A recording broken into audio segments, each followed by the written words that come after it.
Hello, everybody. This is Bruce from Oregon with the Bruce from Oregon Show. Today, we've got another management best practices video. Our guest cat today is Miss Teaspoon. Miss Teaspoon is still wearing a winter hat. It's not quite springtime everywhere, so she's clearly somewhere where it's a little bit cooler outside. She's got the glasses. She's got a cactus, though, so I don't know how to reconcile her winter hat with her cactus, but she's going to do her thing. And that's all right with me. Today's topic for the Management Best Practices video series, we're going to talk about management structures. We're going to talk about 4 of the most common management structures. And really what I want to do here is give my thoughts and opinions on a more divisional or a more flat structure versus a more heavily matrixed style of management.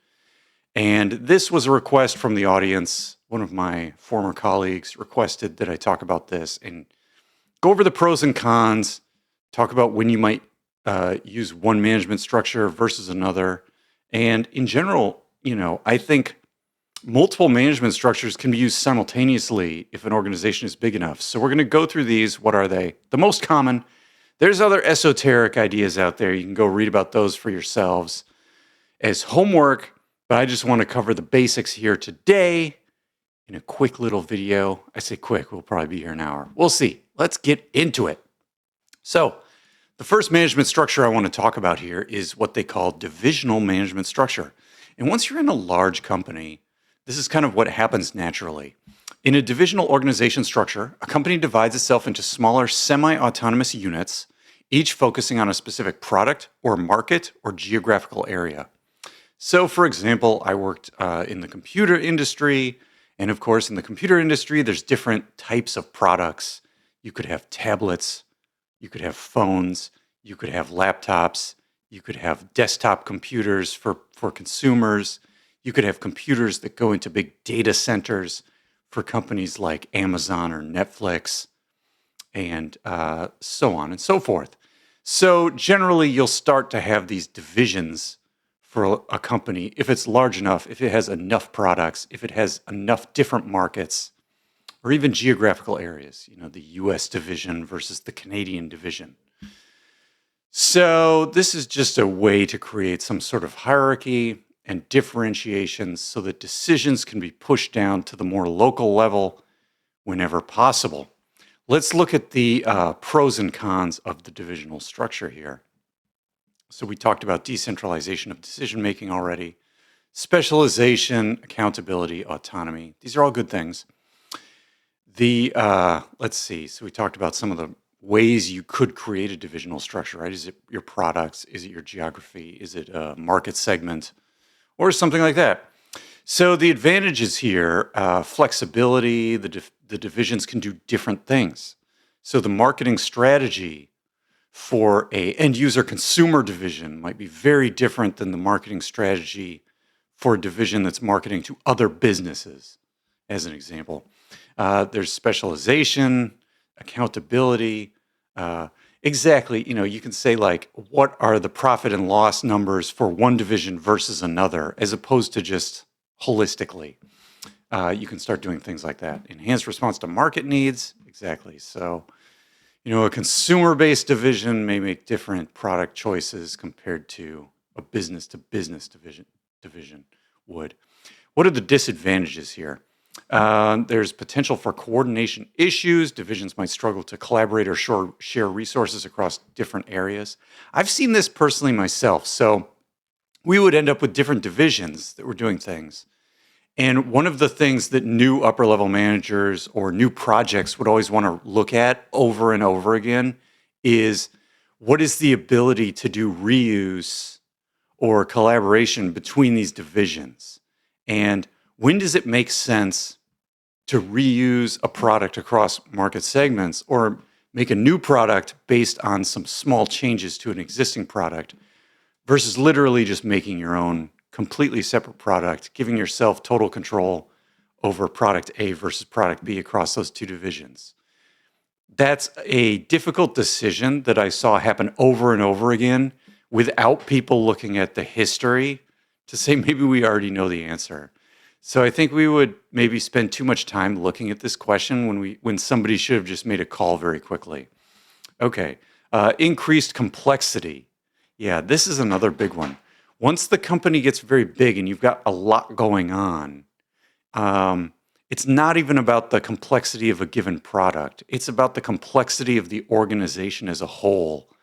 How difficult is it to get a particular decision made? Do you have to go up a lot of levels of management hierarchy just because the company is very large? So if you have the CEO at the top and then there's different divisions, how many layers of management then do you have to go down if you're trying to get to 6, 8, 10, 12-person teams? If you have a company that has 50,000 employees, 100,000 employees, 150,000 employees, you're going to have lots and lots of groups. And that can lead to a lot of bureaucratic complexity, organizational complexity. How do you figure out who works on what? This is management complexity. We'll get to product complexity later, but I think this is a valid disadvantage here that they cite compared to literal smaller companies that don't even have to worry about these other divisions. Okay, potential for redundancy. This is a very big one. I see this a lot in larger companies where one division will say, you know, here's our plans for what we want to do this year. And it may include some, exploration, some research, some pathfinding, some research and development work. And they may be coming at it from one perspective, but there's another division that's already doing that. And so what you'll end up having is two different groups that want to effectively do the same thing. And they can argue to their management hierarchy that what they want to do is good. And nobody ever really puts a stake in the ground and says, I'm trying to find really redundant work. A charter should really belong to Team A instead of Team B, or Team B instead of Team A. And the upper level managers just say, look, that's their responsibility. If they want to do XYZ, they can do it. If you want to do XYZ, you can do it. And then you'll get this redundancy. You'll get people trying to, modify the same tools. And then you'll get a lot of conflict because you don't have a single set of owners for that tool. The work will be sort of redundant. You'll have people making claims about their research on one side that hasn't been vetted by the people on the other team that maybe know a little bit more about it. You'll have all these weird problems that will crop up. And, this is a challenge. The other thing that you really need to watch out for as a manager when it comes to these disadvantages of the divisional management structure is one thing I've seen a lot is you'll have Team A. And Team A will have a job charter and they will be really good at it. And that will lead to more and more responsibility. And eventually that Team A will not have the headcount required to meet the requirements of everything they've been asked to do. And this is where that other team, Team B, might start to come in and say, well, Team A is taking too long to do something, or Team A doesn't seem to have the resources to do it. So we're going to do it over here in Team B. When from a management, a mentoring, a team lead perspective, the work should happen in Team A. The team leads and managers are ready for a larger team in Team A. But the problem is Team B says, we're going to go do this work instead. And you have no control over it now. And you have no way to influence it unless the two teams can work together very collaboratively in a very healthy way. And the problem is that doesn't always happen. Teams don't always work together in a really healthy, collaborative way. Everybody sort of gets into this mode of like, well, this is my job charter and I'm growing my team. What other teams are doing is none of my business. And it may not even be a nefarious thing in terms of this empire building that can occur in these large divisions. Okay. But it just sort of naturally happens. So as a manager, you need to watch out for these things. That's my advice there. Okay. Now, closely related to divisional management, I would say like maybe a subset of it is what they call flat management structure. And they say this is horizontal structure. It's characterized by having few, if any, layers of management between the top leadership and the lowest level employees. So you can see this even within a divisional management structure. So let's say you have a large company and it's broken up into divisions. a division itself might utilize a flat management structure within it, whereas another division might not. They may have deeper levels. So, you got to keep an eye out for this. But basically, the idea is you want to minimize the levels of management so that you're not having to say an individual contributor isn't saying, hey, I have some news. They tell their manager, they tell their manager, they tell their manager, and it takes 4 weeks before the news trickles up, right? Like the telephone game, it gets confusing. There's latency involved in getting the message out to all this layers of management. It can be very difficult if you have deep layers of management to know where any given decision is supposed to be made. That's a big problem. And as a manager, what you want to look out for is trying to figure out with your own manager and with managers that may report to you, documenting and being very precise about which level of management should a decision be made. Because the flat management structure is trying to just say, it doesn't matter. We don't have very many layers of management, so it'll be very easy to understand where decisions are made. On the other hand, if you have deep levels of management, the company needs to then address the weakness by saying, we're going to be very explicit about where all the decisions are made. And if you don't do that, that's a potential pitfall. So let's look at the flat structure in some more detail here. They say few management levels. We talked about that. Direct communication. Employees can communicate directly with leadership, fostering faster decision-making and quicker problem resolution. Yeah, that's right. So if your sixth level manager is the CEO, you're probably never going to talk to the CEO. But if your second level manager is the CEO, you may talk to them quite a bit. So yeah, this happens. Increased autonomy. Exactly. So if you don't have a lot of middle management, there's probably decisions being pushed down further, or the direct management level or management plus one is making all the decisions anyway. Decentralized decision making. So if you don't have a lot of middle managers, you're basically going to be letting the employees make the decisions themselves, which can be good if you have highly qualified employees. If you have newer employees, they're straight out of college, they're straight from a job where it was maybe more of a lateral career move, and the employees may be experienced, but not in the area they're currently working in. It may not be the best to have all the employees making the decisions right away. They may not know because they may not have the experience. So these are things you have to balance as a manager. A flatter structure can work, but you may need more well-experienced employees. Collaboration. The structure promotes collaboration and communication between employees at different levels. Presumably, I think you can have a large divisional structure and still have a lot of good employee-to-employee communication. The trick is really knowing who works on what in larger groups, right? So if you're a manager and you manage 6 people, everybody probably knows what everybody else does. But if you're a second level manager and you're managing a bunch of teams of 6 to 10 people, and maybe that itself is like 60 people or even 30 people, not everybody knows what everybody else does. So as an upper level manager or a second level manager, first level manager in this context, you need to understand, hey, we need to do a better job of codifying roles and responsibilities across these groups, across these humans, and socializing it very well. Because that's the way, as a manager, you will facilitate collaboration.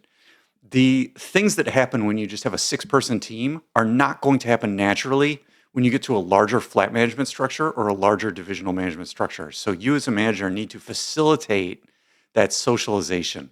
Okay, that's my advice. What are the benefits of a flat structure? Reduced bureaucracy. If you have to, if the CEO has to approve, hiring a new person and there's 6 levels above you as a manager, that's going to take a long time to get reconciled versus if you're in a flat structure and you just ask your manager and you go. Faster decision making, we talked about that. Increased employee autonomy and responsibility, we talked about that. Improved communication, possibly. I don't know if I totally buy into that, but maybe. Higher employee engagement. If you have employees who are sort of entitled to make decisions on their own, that's good. They need the experience, though, like I said before. Cost savings. Yeah, if you don't have to pay a bunch of middle managers, that can be a good cost savings. The problem here is with the flat structure, you really need to watch out for what they call fan out. So you don't want to sort of have a CEO and then the next level of management, and then maybe now you start to have teams. And if the teams start to get to like a manager with 20 employees, how does a manager really manage 20 employees day to day? The employee is never going to even talk to their manager very much once they have that many people and they're dealing with that much context in terms of the work people are doing. So you have to watch out. If the fan out gets too large, there's going to be drawbacks. So let's get into the drawbacks. Potential for lack of clear direction. Um, in some cases, a flat structure can lead to a lack of clear direction or guidance, especially if employees are not well trained or experienced. I think I mentioned that before. For a really good flat management structure, you want more experienced employees. Okay. Potential for conflict. In a flat structure, employees may have more opportunities to interact with each other, which can lead to conflict. That's kind of funny. I mean, there will always be the potential for conflict in any of these structures. I don't know if the flat structure is going to create more conflict necessarily. I mean, maybe they're saying like the middle management would have acted as a buffer, but I kind of disagree with that because in a lot of org structures, what I see is the manager is there to sort of shield the direct reports from the chaos of the things going on up above, right? And once you get to the second level manager or higher, those people are not often shielding their organizations or their direct reports from what's going on up above. They're really trying to pull the organization to do the things that the upper level management is demanding, meeting the schedule, getting deliverables done. So it's a little bit more boss behavior in those upper middle management layers, which I don't like. I don't think it gives you a lot of reduction in conflict, a lot of reduction in unclear direction or anything like that. I actually like the flat management structure.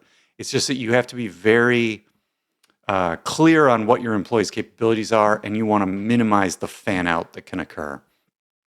Potential for high turnover. This is interesting. Some employees may be attracted to hierarchical structures that offer more opportunities for advancement. Yeah, I mean, it depends on how you do advancement as a company. If you can have uh, individual contributors that can rise in the ranks in terms of pay grade and title without having to become managers or having to become middle managers or a vice president or something like that. If you give them a non-management career path in a company, then employees can be very satisfied with that. And so that's very important. That's an important thing to do. I think I missed this one. May not be suitable for all industries or companies. That's true. And this is why I said before, you may have a big company with a divisional structure, and within that divisional structure, you may find flat management structures as subsets. And I think that can work very well. So that's another thing. It's not all or nothing with these structures. You can mix and match once your company becomes large enough. Okay, may not be suitable for all types of work. This could be true. And it says, especially those that require a high level of expertise or specialized knowledge. I don't know if I agree with that. I think the flat structure could be really good for people that are really experienced because you're really just saying, I don't need a bunch of experienced middle managers to make all these decisions for these new employees that don't know what they're doing yet. Um, you can get a flat structure and just have people, make the decisions and do the work themselves all in one. So I kind of like that. It is true, it depends. I did a lot of technical work. So what I saw was in the computer industry, there's a lot of sort of mechanical work or manufacturing work. There's a lot of, I don't know what you would call it, just sort of day to day work, dotting the I's, crossing the T's, getting something done more mechanically, more methodically. You're just following a process. And on the other hand, there's a lot of research and development, advanced research, and things like that, where you need people with more experience to say, how do I analyze what we should do next with our products? Are our new products going to be any good or not? Those people need a higher level of experience. And also, I think with what you would call validation or verification, if you're developing products and you want to make sure they're working properly, because maybe they're complicated products, whether they're mechanically complicated or they're computers or it's software or documentation for the government or something, if there's a high level of complexity, validation and verification are very important. And actually, I think you need to put, as an organization, your smartest people on validation and verification, not on advanced academic research type topics and things like that. That's my personal take. I think a lot of companies sort of do that backwards. They put their newest people on validation and verification, and then they put their sort of mid-seasoned employees on R&D execution, and then they put their most experienced employees on things like pathfinding and research and development in terms of advanced research and planning a roadmap and things like that. And I think that's a little backwards. I think the most senior people need to be directing validation and verification work, even if they have employees or people in their team that aren't the team lead who are newer, straight out of college or straight from a different type of job role where they don't have as much experience in the direct work that's going on. That's my take. Okay, so that's the flat management structure. The divisional and the flat, I would say these are probably the two most common. So this is what you'll see a lot. And now what I want to talk about is the matrix management style, because that's really what my audience wanted me to do, is really talk about the trade-offs between a divisional or a flat structure versus something that's more heavily matrixed. Okay, so let's get into that. What is the matrix management structure? So it's an organizational setup where employees report to multiple managers, typically a functional manager for their department and a project manager for a specific project, breaking the traditional single boss hierarchy. Okay, so this is interesting. And they say dual reporting. Employees can have two reporting lines. That could even be more than two. One to the functional manager and another to a project manager for project-related tasks. Okay, cross-functional teams. Matrix structures are often used when projects require expertise from different departments, fostering collaboration and knowledge sharing. The structure allows organizations to adapt to changing product needs and utilize employees' skills across different projects. Okay. There's potential for conflict. Okay, this is the big problem here, and we'll get way into this. The dual reporting structure can sometimes lead to conflicts or confusion if the roles and responsibilities of the managers are not clearly defined. And this is the crux of it for me in terms of matrix structures, okay? And this is the pitfall I've actually seen in action, okay? When you don't have very good documentation on roles and responsibilities and who is, I guess, responsible for something versus who is contributing to something. So, for example, I may need to collaborate and help my friend Nick with his project. He may be responsible for the project, and I am just helping him or consulting or doing so. I have something he needs to get his work done. So it's not my project. On the other hand, I may have things where Nick needs to provide me with output, and then I can get my job done. So there are two vectors here. One is roles and responsibilities. Okay. Is it my job to write the software? Is it my job to test the software? Maybe Nick is testing the software and I'm writing the software. These are roles and responsibilities.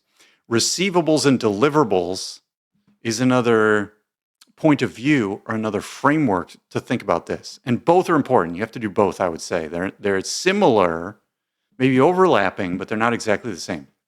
Roles and responsibilities say, what is my role? My role is to write the software. Nick's role is to test the software. Receivables and deliverables are more about time and schedule and what is going to happen when. So if I have to finish a specification document and the document has to be done at the end of Q3, then that is a deliverable I need to finish. Okay, my role might be I write the specifications. That's my broader role. But in terms of receivables and deliverables, I need to deliver a specification for a particular product at the end of Q3. Maybe in order to do that, I need some, industry specifications for a given technology. I might need something from a customer requirements document or something. So I may have receivables, and it may be, okay, I need all my receivables at the end of Q2 if I want to get my specification document done at the end of Q3. And this is where, if you have really well-documented roles and responsibilities, really well-documented receivables and deliverables, then managers can very clearly make schedules, figure out dependencies, and manage a project and manage resources. So, for example, if there's no way I'm going to get this document done between the end of Q2 and the end of Q3, it may be that two people need to work on that document, and then one person handles part of it and another person handles another part. And then management can figure out who they need to put on this project. Do we need to hire someone?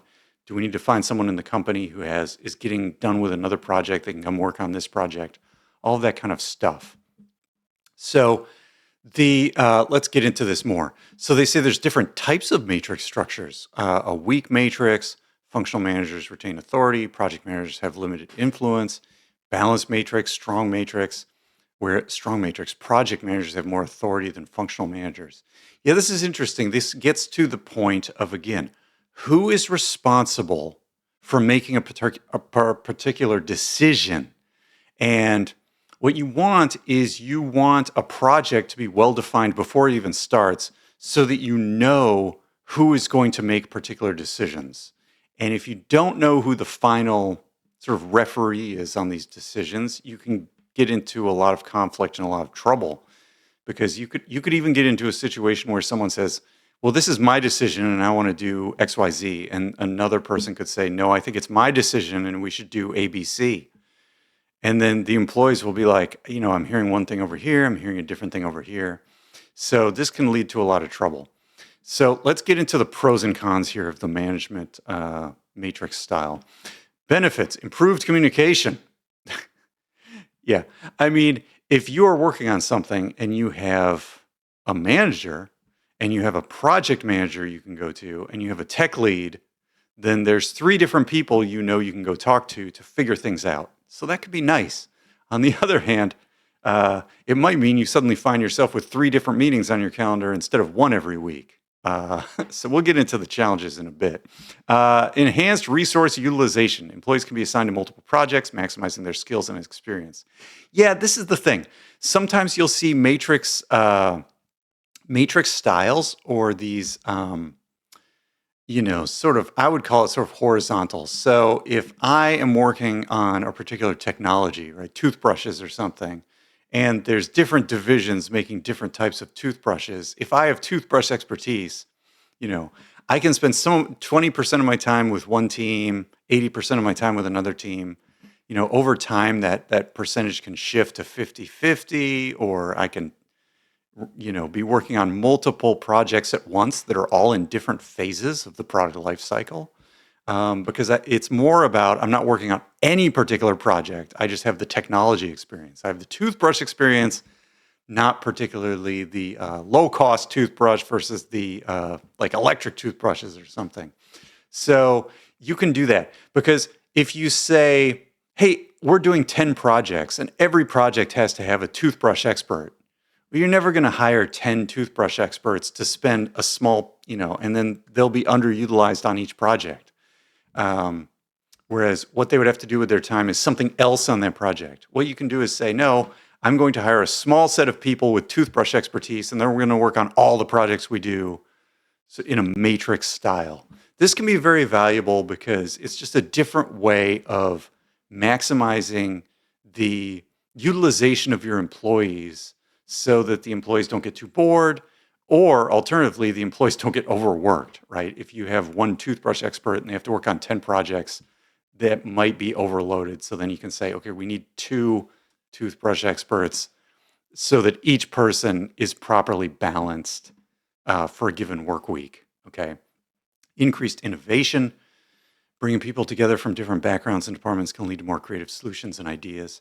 This can be true. I've seen things where if you have people that just work on project A, and then when project A is over, by the time it's over, they're working on project D. And in the meantime, in terms of the time horizon, project B and C have gotten underway, or they may even be finished. Okay. So if you have somebody that's worked on some technology for all these projects, A, B, C, and D, when project D starts and you have these people that only have experience with project A, I've been in this situation where we start brainstorming on project D, and I've had to explain to people, Well, in the meantime, between project A that you worked on and this new project, we did all these other things. We learned all these new things.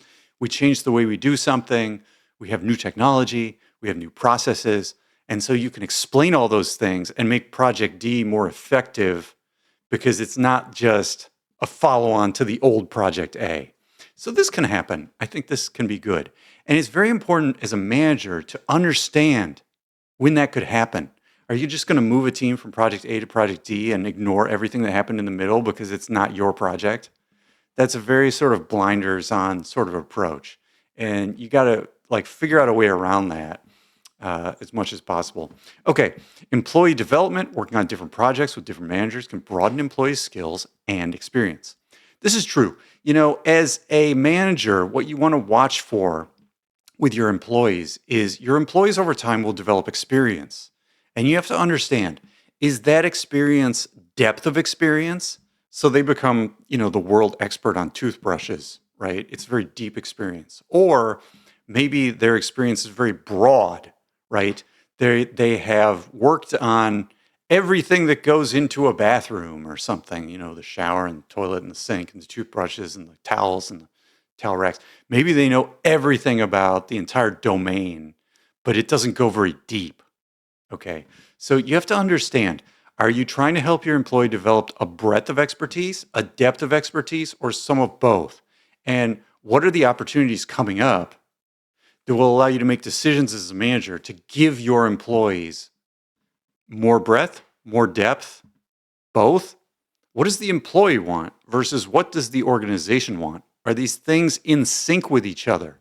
These are the things you have to think about. And the management structure can help you or it can hinder you here. Okay, let's get into the challenges because I think the challenges are really where I've seen matrixed approaches fail really hard. Okay, potential for conflict. Dual reporting can lead to conflicts between functional and project managers, especially if their roles and responsibilities are not clearly defined. This is the big one. This is the big one. I've worked on projects where we tried to use software, computer systems, like maybe you've heard of Jira or, you know, work tracking systems. I mean, this could be a list, it could be in Excel, it could be in Microsoft Teams, whatever the tools you use. We're trying to use a tool to say, here's the work we're going to do, work planning, right? And the problem I faced in a matrixed environment was that if these different matrixed organizations don't understand the work tracking system, or they don't buy into it, or they don't take the time to understand what it is or how it works, or to get involved in helping to set the things that are in that system, or to help prioritize the things in that system, then you get into big, big problems. You get into cases where people have, you know, a technical team lead telling them the most important thing the employee needs to work on right now is A, but their management hierarchy is literally telling them that B is the highest priority. What does the employee do? Well, of course, the employee is going to defer to their direct manager. And what this means is that the people that aren't in their direct management chain, that think they can tell the employee to do A at highest priority, will become very upset. And there could be escalation to upper levels of managers and arguing and all this stuff. And that's going on in the background while the employee is just trying to do a job. The employee just wants to come to work, do A and or B, and get paid without people arguing all the time. Okay? So this is the thing. This is the critical thing, especially if their roles and responsibilities are not clearly defined. If the roles and responsibilities aren't clearly defined, if the receivables and deliverables aren't clearly defined within a schedule, and if the work tracking systems you're using on a fine-grained basis are not bought into and well socialized by management. So, you know, you don't want the employee sitting here saying, well, this is my work tracking system and these are the tickets I'm assigned to, and I have to do the highest priority ones before the medium priority ones. An employee should not have to ever explain this to other people in a heavily matrix structure. And if they're explaining that, then management in the matrix structure has failed. Okay? If employees are witnesses or participants in this conflict, then management has abjectly failed. Okay? And I've seen it happen over and over again. You think, oh, it won't be a problem. We'll take care of it. It'll happen to you. I'm telling you now. Okay, confusion. Employees may find it difficult to navigate the dual reporting structure, leading to confusion and uncertainty. Again, my manager says our team should only be working on Project A right now. But then I hear this other matrix organization that helps us direct our work telling us that we have to do A and B. So what do? I don't know. It can be very confusing, and then you have to go have a meeting with your manager and talk about priorities and try to make your manager talk to the other team, and all that's going to happen. So it can be confusing if you don't. Again, it all comes back to clear roles and responsibilities, clear receivables and deliverables, clear work tracking, and regularly prioritizing with your manager. I've talked to people in matrix situations where they hardly ever talk to their manager, their direct manager, regardless of the fact that they have a program manager or a technical team lead or some other team that they work with very closely that they can count on. So this type of thing, extra management diligence, when you get into these highly complex projects, highly complex org structures, the management diligence is so critical. Okay, time consuming. The need for multiple reporting lines and communication channels can be time consuming. Yeah, I mean, that's true. I have literally been in cases where I had an employee who just to, okay, we're on project A, next we're going to do project B. We should change something we do about A for B, whatever it is. And I've had an employee who had to take a PowerPoint presentation that talked about this change or whatever they wanted to do, whatever the recommendation is from a highly technical individual contributor who should just make the decision themselves, basically, and had to go to like 7 meetings with different stakeholders, because everybody thinks that they need to be informed of everything that's going on. And the best way to do all this informing is not through good documentation or separation of responsibilities along with good documentation. It's let's just have more meetings. Okay. And at the end of the day, you end up with 7 meetings on your calendar when what you should just have is a meeting with your manager where you know whether you can make a decision or not. And I've seen this happen time and time again. I mean, fundamentally, if you just want to boil the challenges of a matrix system down, you can go watch the movie Office Space, because there's a scene in Office Space where the employee, Peter, the software engineer, is talking to some consultants, 2 consultants named Bobs, so they're the Bobs. And he's telling the Bobs, look, I'm in a matrix management structure. I have 7 bosses effectively. So whenever something, is newsworthy or something goes wrong, I have 7 people at my desk wanting to know what's going on all the time. And so he says his only motivation is to not make waves or cause trouble or to bring up problems, okay? Because it just gets in the way of him doing his work when he has to tell 7 different people what's going on. And I think this is the fundamental problem with a matrix management structure, unless it is set up with very good documented roles and responsibilities, receivables and deliverables, a work tracking system, and managers who meet with their employees very regularly. If you do not have those things, the management matrix structure will fail. If you can ensure those things, the matrix management structure can be amazing and work very effectively, okay? It's just one of these things. It's very high touch. And that's when we talk about why you should avoid a matrix management structure in favor of a divisional or flat structure or even something else. This is the main thing to me. This is the main thing. You have to have a lot of management discipline, and I often see that management discipline not happen in practice. So that's where that is. Let's very quickly here take a look at the 4th one. So there's other management structures besides these 4, but these are the most common ones, so I wanted to cover them here today. They call this a functional management structure. And this is another one where I think you could have a large divisional structure, and one of those divisions could be more functionally structured as opposed to flat structure, matrix structure. It can be more functionally structured. What does this mean? In a functional management structure, employees are grouped based on their expertise and responsibilities within specific functions. So, as soon as you get into a divisional management structure, you're effectively going to sort of have a functional management structure potentially. Like, okay, we've got a marketing department, we've got a finance department, we've got an HR department. These are sort of these operational departments that are orthogonal from the products themselves, right? Maybe your IT department for a company for the laptops that all the employees use. Um, you could have these functional structures as specific as some of your divisions, and then the other divisions could be more product oriented or market segment oriented or things like that. Okay, now grouping by function, the core principle is organizing the employees into departments or teams based on their functional roles or areas of expertise. And it doesn't have to be just these orthogonal things like IT or HR or finance, right? It could be very technical. You could have a team that's very good at writing a particular software tool, and people in that team are software engineers, and they're very different than hardware engineers. Okay, so you could have more functional teams from that perspective.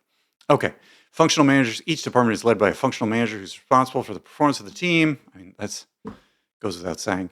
Clear hierarchy of functional structure typically follows a hierarchical structure with functional managers reporting to top management, which ensures a clear chain of command. Okay, this is fine. So they're just saying it's another divisional structure, but it's more functional than anything else in terms of what the employees do. So that's fine. So it's sort of a subset of that divisional structure. Let's see. Examples of functional departments: marketing, sales, finance, HR, production, and IT. Sure. Um, Quality and reliability can be another one. For example, a legal division. If you have a bunch of lawyers, you're doing patents, things like that. That could be a good functional department as well, in my experience. What are the advantages here?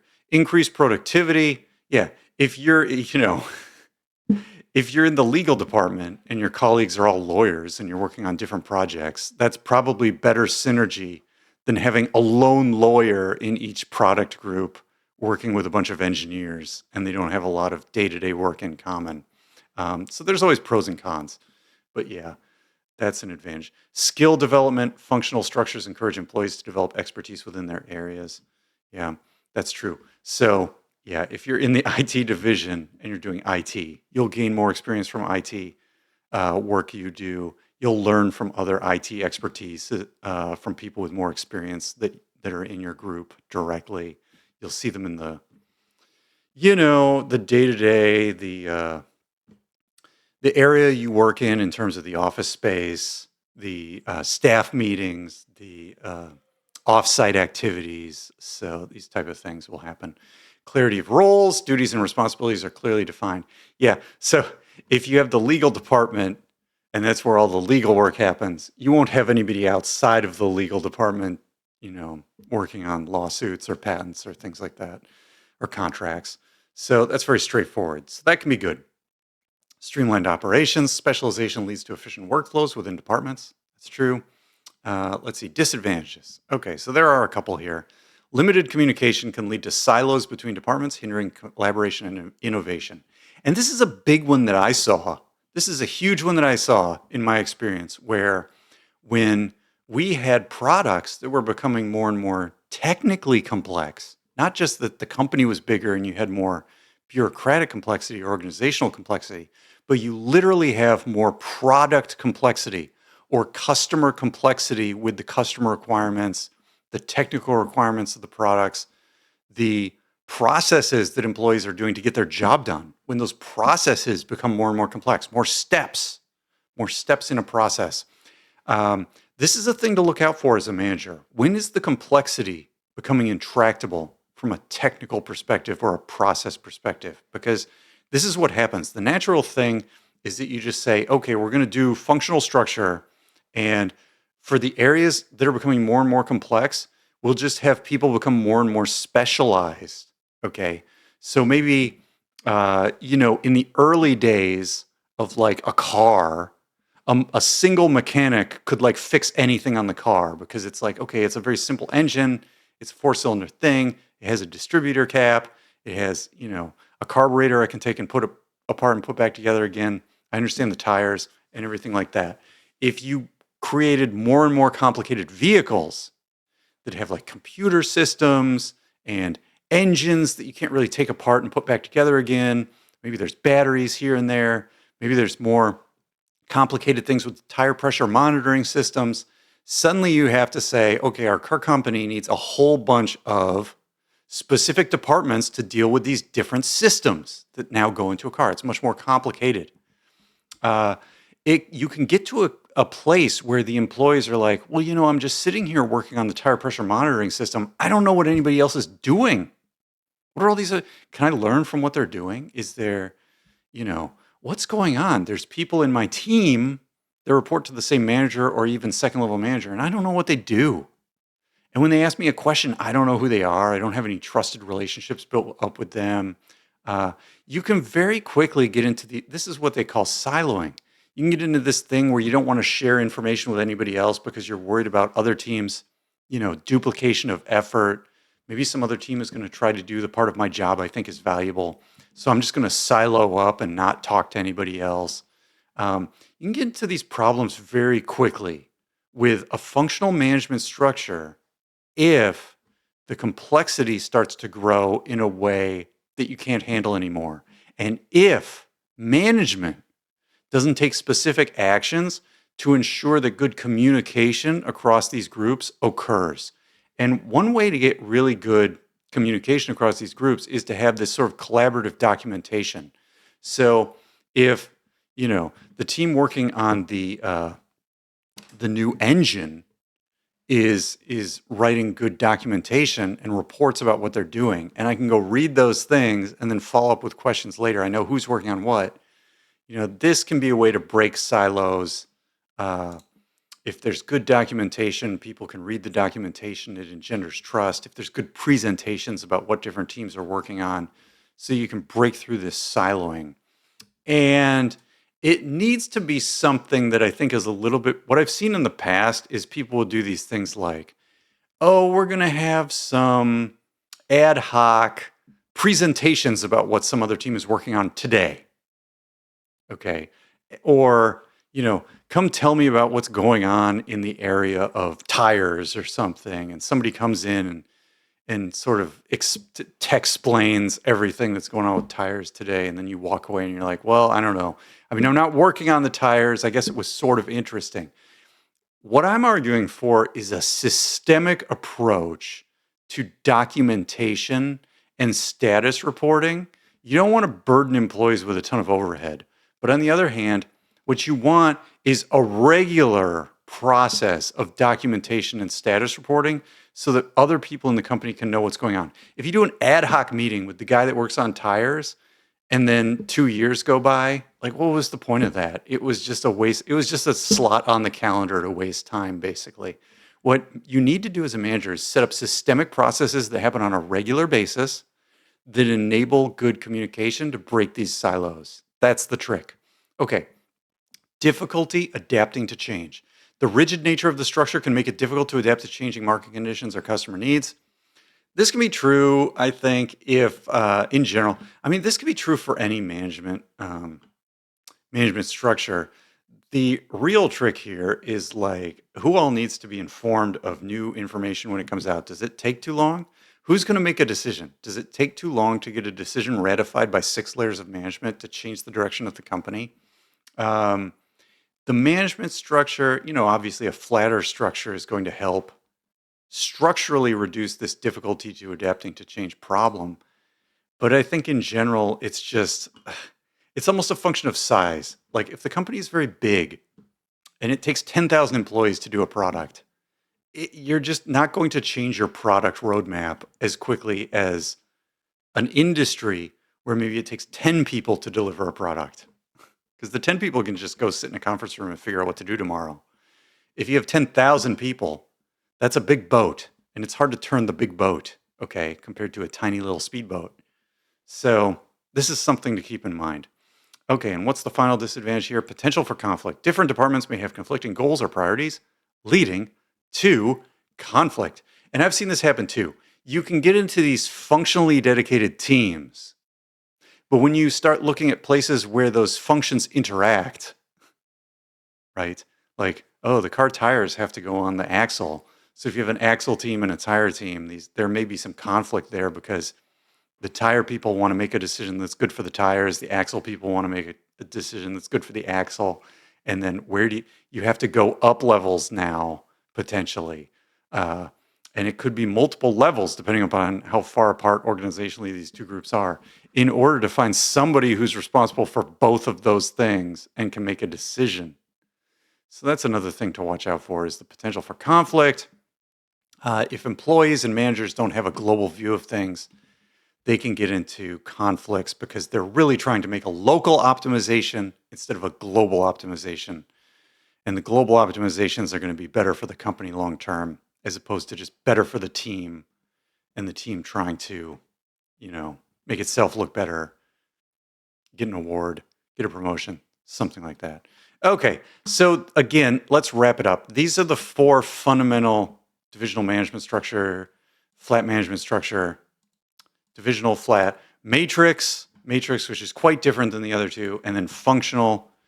Functional and flat, I think, could be subsets of divisional, whereas matrix is very, very different. I've seen cases in the matrix management system where it works very well if you have a small team and the team has a manager, a program manager, and a tech lead. And those 3 people work really well together and know who's responsible for what and which decisions and roles and responsibilities, receivables and deliverables they're working on. If you can do that, the matrix management structure will work. If you cannot guarantee that in a large organization, you're going to have big trouble with the matrix management style. And so from that perspective, I cannot recommend it for all organizations. And some other permutation of divisional, flat, and functional is probably going to be better. That's my take. If you've stuck around this long, thanks for your time. I'm Bruce from Oregon. This is the Bruce from Oregon show. I'm Bruce the Moose. Everybody have a great week ahead. Talk to you later.